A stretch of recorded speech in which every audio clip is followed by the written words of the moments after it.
I'm not one to believe in ghost stories, but this is by far the scariest thing I've ever experienced. I was 17, newly licensed, and my mother wanted to visit an Orthodox Christian monastery tucked deep into the Arizona desert, far from any major city. Since it was July and daytime temperatures easily cleared 100 degrees, she decided we should leave at night around 7 p.m. We were headed to a remote property near the monastery belonging to our old college friends. For the first 5 hours, the drive was completely uneventful, but eventually, we branched off the main highway onto a smaller, isolated road leading toward the church community. It was incredibly dark. You couldn't see more than 20 feet past the high beams. As we approached a three-way intersection, we slowed to a stop. Across from us was an old truck. It looked like it needed to turn and had the right of way, but it was just sitting there, completely frozen. One of its headlights was dead, and I noticed it had no front license plate. Right as we reached the intersection, our car radio, which had been perfectly crystal clear the entire trip, suddenly erupted into violent, garbled static. A heavy chill settled into the car. As I slowly drove past the truck, I looked over into the driver's seat and saw the most horrifying thing of my life. The person sitting behind the wheel had no eyes. There were just two pitch-black hollow sockets staring back at us. Its proportions were completely wrong. The neck was unnaturally elongated, and its mouth was stretched wide open in a silent scream, a black void that opened deeper than should be physically possible for a human. Its skin looked like cheap plastic, like a fake mask stretched over something else. I felt an immediate, overwhelming sense of pure evil. I slammed the gas pedal and tore down the road at 100 miles per hour. My mum saw the exact same thing I did, and we were both terrified out of our minds. When we finally reached her friend's place and told them what happened, they just nodded solemnly and said, "Strange things happen out in the desert at night."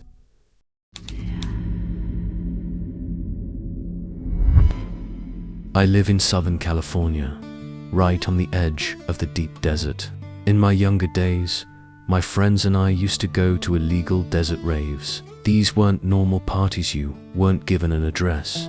You were given GPS coordinates way out in the middle of nowhere. They were completely isolated, miles from civilization, specifically so the police would never find them to shut them down. Because they were so remote, the environment was chaotic, lawless, and the drug use was exactly as rampant as you'd expect. One morning, after we had been partying all night, the sun was just starting to crest over the horizon. The music was winding down, and the desert was getting quiet. That's when I noticed them. Off in the distance, standing perfectly still on a high rocky ridge, were four figures. They weren't standing in the direction of the dirt roads that led back to the highway. They were positioned toward the deep, brutal interior of the desert, a direction that meant certain death for anyone without shelter or water. All four of them were wearing long, white, billowing tunics or robes that caught the early morning wind. They were just standing there, in perfect unison, staring down at our campsite. At first, I tried to convince myself it was just a hallucination from the lack of sleep and the party. But then I realized my friends had stopped talking. They were all staring up at the ridge. We stood there in total silence, watching these entities watch us from the edge of the void. The figures never moved, and eventually we packed up our gear and left. Later on, I asked three of my most experienced, desert-hardened friends what those white-robed figures could have been. Every single one of them reacted the exact same way. They immediately went pale, looked down at the ground, and refused to meet my eyes. All they would say was a chilling warning. There are things out there. Don't look for them.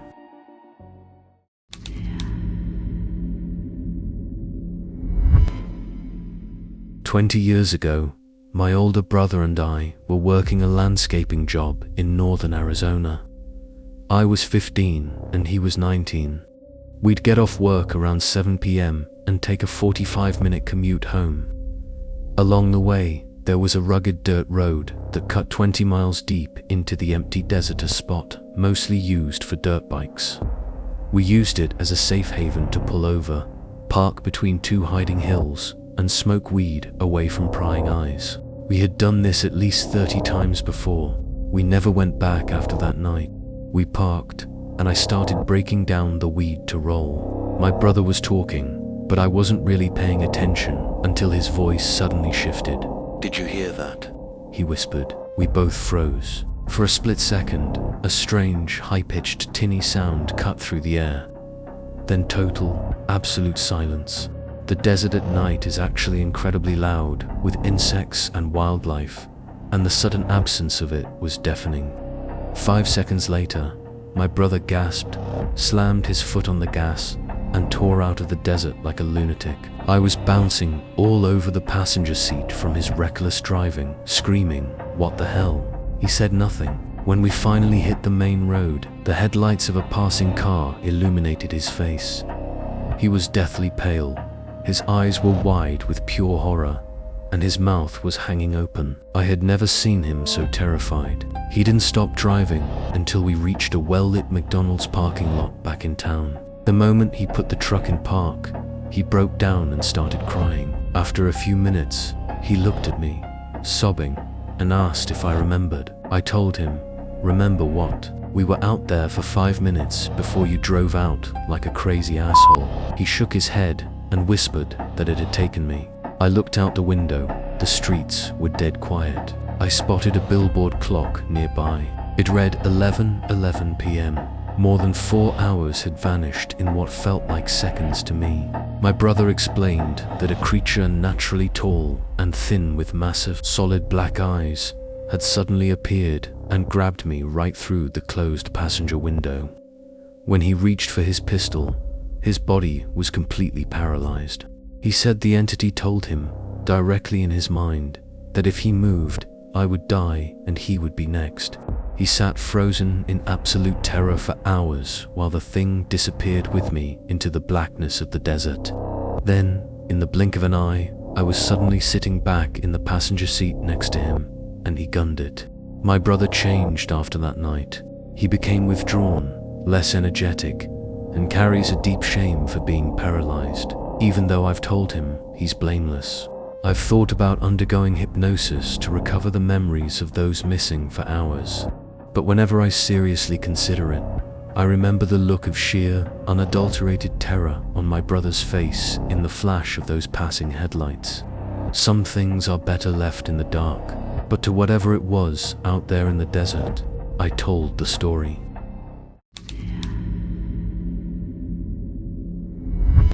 I've been a long-haul trucker for nearly 15 years. When you spend that much time on the asphalt, you see some strange things on the road, but nothing compares to what happened to me back in 2017. I was hauling a heavy load straight through the heart of the Mojave Desert. It was pitch black all around, not a soul in sight, and I was running dangerously behind schedule. My headlights were dimming out, and I was pushing through the exhaustion, just trying to make it across the state line. That's when my high beams caught it. Ahead of me, parked dead center on the double yellow line, was a red Toyota Camry. Its hazard lights were blinking rhythmically into the dark, and the passenger door was swung wide open. There was no driver in sight, no sign of anyone. I brought my rig to a halt, climbed down from the cab, and walked up to the vehicle. It was completely empty. The engine wasn't running, there was just the clicking sound of the blinking lights and a suffocating silence. The air felt thick, heavy, and entirely wrong. I tried to open the trunk from the outside, but it was locked tight. Driven by a terrible curiosity, I opened the back door and managed to fold down the rear seats to peer into the trunk. Inside were 3 heavy, bulging black trash bags, tightly bound with rope that had been knotted from the inside. And then, a faint metallic smell hit my nose. It was the unmistakable scent of blood. A gunshot shattered the silence, loud enough to make my ears ring.